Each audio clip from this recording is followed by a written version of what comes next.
What's going on, guys? We're back. We're here. It's great to see you. It's great to be with you for another Sunday morning as we dive into the Word of God, as we jump in and remember who Jesus is. That's the focus that we're in right now with these 4 weeks. Who is Jesus? Remember who He is. He is a miracle worker. He is the way maker. He's not a way maker. Jesus is the way maker. It's who He is. He's fully God, He's fully man. He's always there for you. He's always there for me. And I can come to Him at any single moment of the day. Last week we jumped in and we talked about Jesus and how He fed the 5,000. Which really was probably closer to, at the very least, 10,000, but probably closer to 15,000 people. With just a couple loaves of bread and a couple fish. This week we jump into a passage in Matthew chapter 14. So if you have your Bibles, just go ahead, open there with me. If you have your phones, your iPads, just open up the Bible app, get there. Matthew chapter 14. It's been almost like 12 years ago now, but I was in one of the amazing dining halls on UGA's campus. If you go to a college, or if you're watching this and you went to college already, and you did not have a great dining hall experience, I'm sorry for you. But just travel about 90 miles southwest of us to the city of Athens. And UGA has this dining hall complex system. There's like 5 dining halls. Phenomenal, always rated top 3. But about 12 years ago, I was just there. I was eating dinner. It was late at night. It was like 8-ish. And I was just spending time in the Bible. And I came to this passage and I was just reading it. Just reading through. And just coming to see the magnificence of who God is.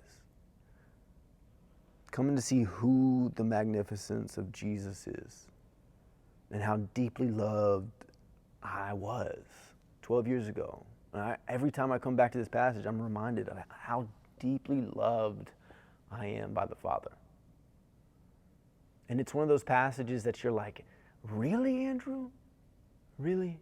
So jump in with me. We see 3 things here in this passage. 1, we get to remember that Jesus is in control. 2, we get to stand in courage and faith. And 3, we're reminded that we should worship Jesus. We should worship Jesus with everything. So number 1, jump with me, verses 22 through 24. This is right after Jesus feeds the 5,000. And he says this, immediately he made the disciples get into the boat and go before him to the other side while he dismissed the crowds. Jesus dismissed them. And after he had dismissed the crowds, he went up on the mountain by himself to pray. When evening came, he was there alone. But the boat by this time was a long way from the land, beaten by the waves, for the wind was against them, the disciples. So we come into this passage, we see, and we're reminded first and foremost that Jesus is in control. And he sends the disciples away. He specifically does this. Remember, God, Jesus, all-knowing, he knows what's about to happen. He sends them out. He takes and he dismisses the crowds. And then by the time, scholars think that by about this time in verse 24, when it says that the wind is against them, that the sea is tumultuous, it's about 3 to 6 a.m. 3 to 6 a.m. And before all this, Jesus was by himself praying, spending all this time praying with the Father alone. Remember who the disciples were. Peter and Andrew brothers, James and John brothers. Who were they? What were they? What was their profession? They were fishermen. They were fishermen. And so this is nothing new. Like the sea, everything, the craziness of it, the wild waves. Like, did they love it? Probably not. Like, no trained fisherman loves when he's in the middle of a storm. But it doesn't mean they didn't know how to handle it. And yet, what do we see? We see that Jesus comes. We see that Jesus comes to the mountain instead of going out to them. He comes to the mountain and he's praying. For you and me, as we come into this life right now, as we come into time, as everything's going on, everything's going by us, as school's getting ready to start with plenty of safety protocols in place, or maybe you're doing the virtual academy,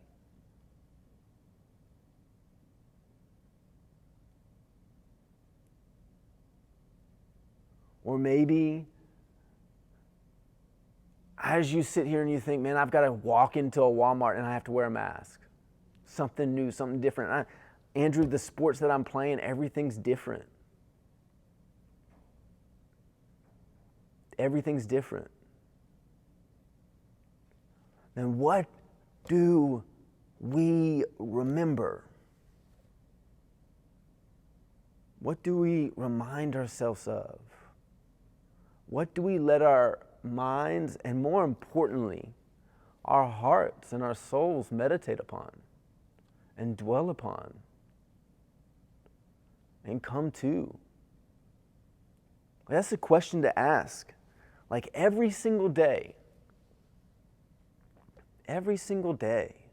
like what do we come to?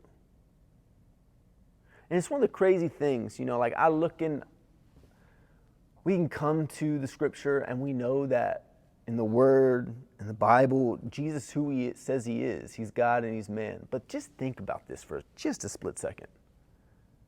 Jesus, with just a couple loaves and a couple fish, feeds a ton of people, like a lot of people. 15,000 people. His world's not crazy right now. Like, he's not standing or sitting or lying down and just dwelling on like his world's in chaos. That's not what he's thinking. What he's coming down to is he's dismissed the disciples and he's dismissed all of these people to go back home, and he's just fed 15,000 people.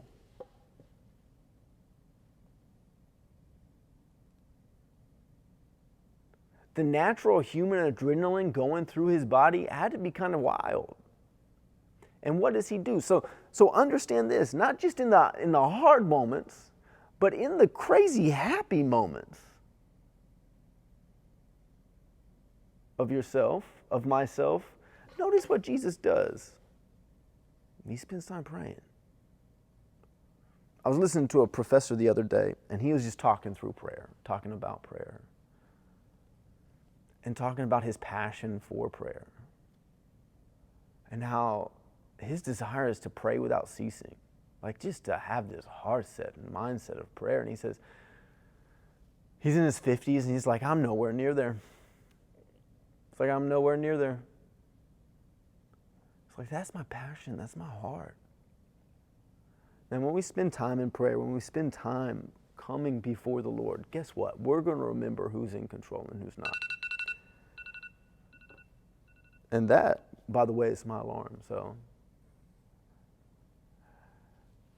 and you know what that alarm is? That alarm is me reminding myself of something specific that I need to do. Let that alarm, use an alarm like that. Put one in your phone, 9 a.m., 6 p.m. Not really during school. You can't really, have an alarm go off during school every single day at like 11:30 a.m. But put one in there and say, pray. Pray. Spend time praying. A lot of us just get caught up in the daily life and we don't remind ourselves at all that we're not in control and that we need Jesus and we just need to spend time with him and pray. And that's what Jesus does. He spends time with the Father. And then we see second, man, guess what? We get to stand in courage and in faith. Read along with me, verse 25. And in the fourth watch of the night, he came to them, walking on the sea. But when the disciples saw him walking on the sea, they were terrified and said, "Is it a ghost?" And they cried out in fear. But immediately Jesus spoke to them, saying, this is what he says, "Take heart, it is I. Do not be afraid." And Peter answered him, "Lord, if it is you, command me to come to you on the water." Jesus said, "Come." So Peter got out of the boat and walked on the water and came to Jesus. But when he saw the wind, he was afraid. And beginning to sink, he cried out, "Lord, save me." Jesus immediately reached out his hand and took hold of him, saying to him, "You of little faith, why did you doubt?" Now we finish there with verse 31. Stand in courage and in faith. This is a wild story, right? Jesus, the boat's probably about like 4 miles out now. And Jesus comes to them after spending time on the mount praying, everything. And he comes to them and he walks on the water. He walks like 3 to 4 miles on the water to get to them. Which means he can see in the middle of the storm everything. Like the miracle here is not just that Jesus is walking or on water at like where they are on the boat. Just think about this. The miracle and supernaturalness of who Jesus is, because he is God. He's in control of everything. He's in control of every single little particle of water that makes up that sea.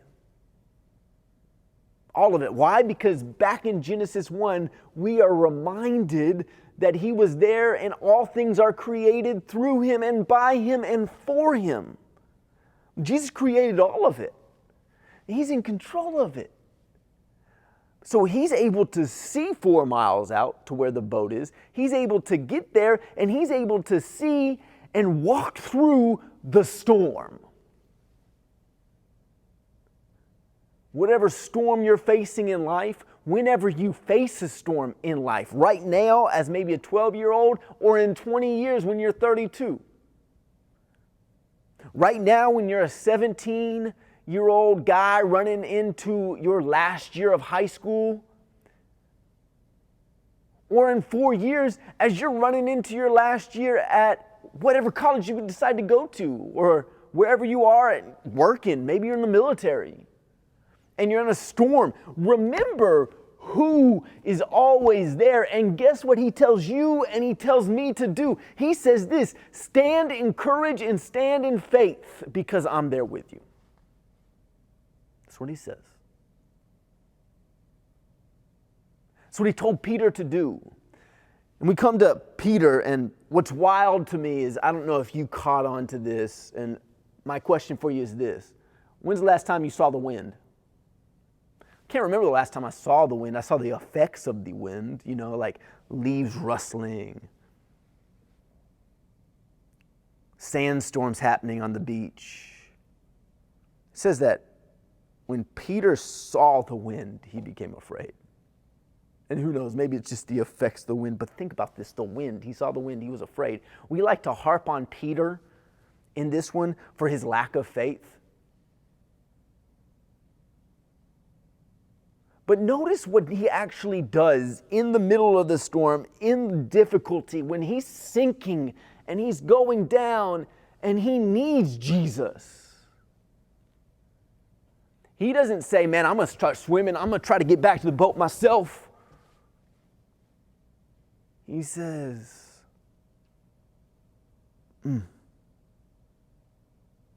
3 words: "Lord, save me." Standing in courage and in faith is that continual reminder of that we're not in control and that we need Jesus on a daily basis. On a daily basis. Baby Tate, he's slowly getting older, right? He'll be 11 months old soon, which is crazy to think about. And he's pulling up and he's standing and he's wanting to walk so bad. He's not there yet, which is okay.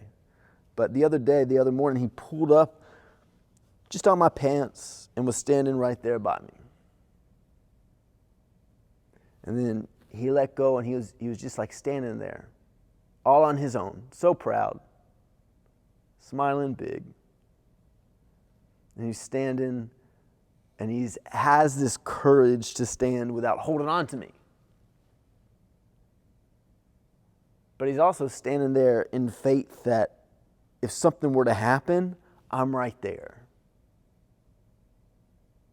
I'm right there for him. And I'll always be there for him. And guess what? We get to stand in courage and in faith knowing that Jesus is always right there and he's always for us. And last but not least, come with me, read these last couple verses, 32 through 36.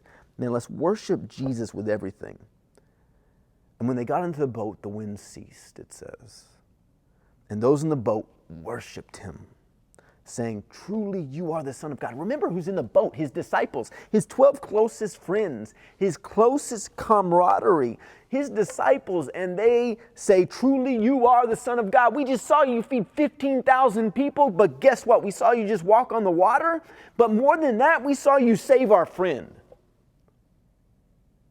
And obviously, remember this, they weren't in the boat. So Jesus gets Peter, pulls Peter up.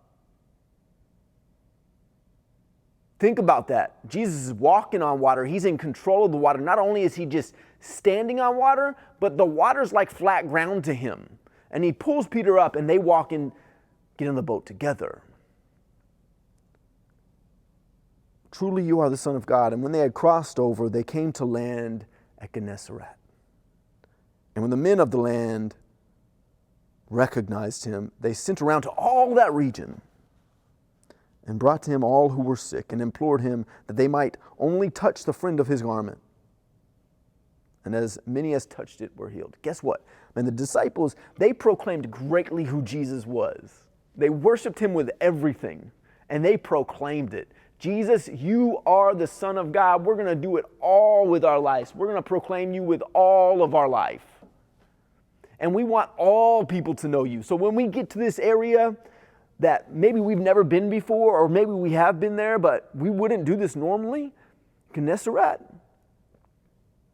Or maybe normally at school we wouldn't do this, or maybe on the ball field we wouldn't do this, or maybe at work we wouldn't normally do this, or maybe at home we wouldn't normally do this, or maybe fill in the blank.